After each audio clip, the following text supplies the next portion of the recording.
ప్రధానంగా ఈ హౌసింగ్ కు సంబంధించిన దాంట్లో 2004 నుంచి 2014 వరకు అంటే ఆ 10 సంవత్సరాలు ఆనాటి ఉమ్మడి ఆంధ్రప్రదేశ్లో ఉన్న ఇందిరమ్మ ప్రభుత్వంలో ఇప్పుడు తెలంగాణ రాష్ట్రంలో ఉన్న జిల్లాల్లో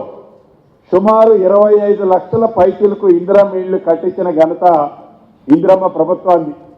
తర్వాత రాష్ట్ర విభజన జరిగిన తర్వాత 2014 నుంచి 2023 చివర అంటే 24 వరకు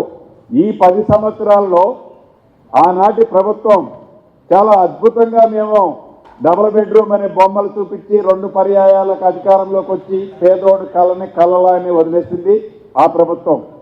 ఇప్పుడు ఇందిరమ్మ ప్రభుత్వంలో ప్రత్యేకమైన శ్రద్ధ తీసుకొని మొదటి విడతగా 4.5 లక్షల ఇందిరమ్మ ఇళ్ళు ఇచ్చి ప్రతి నియోజకవర్గానికి తక్కువలో తక్కువ 3,500 ఇళ్ళు ఇస్తూ ఇది నిరంతరము జరిగే కార్యక్రమంలో భాగంగా ఈ రాబోయే 4 సంవత్సరాల్లోనే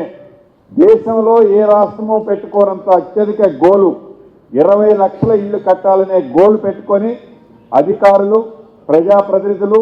ఈ ఇందిరమ్మ ప్రభుత్వం మన ప్రభుత్వంలో చిత్తశుద్ధితో ఆర్థికంగా అనేక ఇబ్బందులున్నా ఏది ఏమైనా పేదోడి కళ నెరవేర్చాలని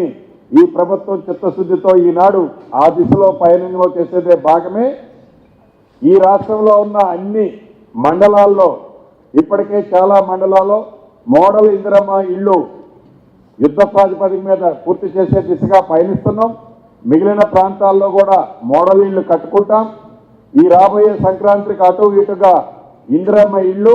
శాంక్షన్ కూడా చేసే కార్యక్రమానికి కావాల్సిన అన్ని ప్రణాళికల్ని అధికారులు సిద్ధం చేసే దిశలో పయనిస్తున్నారు. ఉదాహరణకి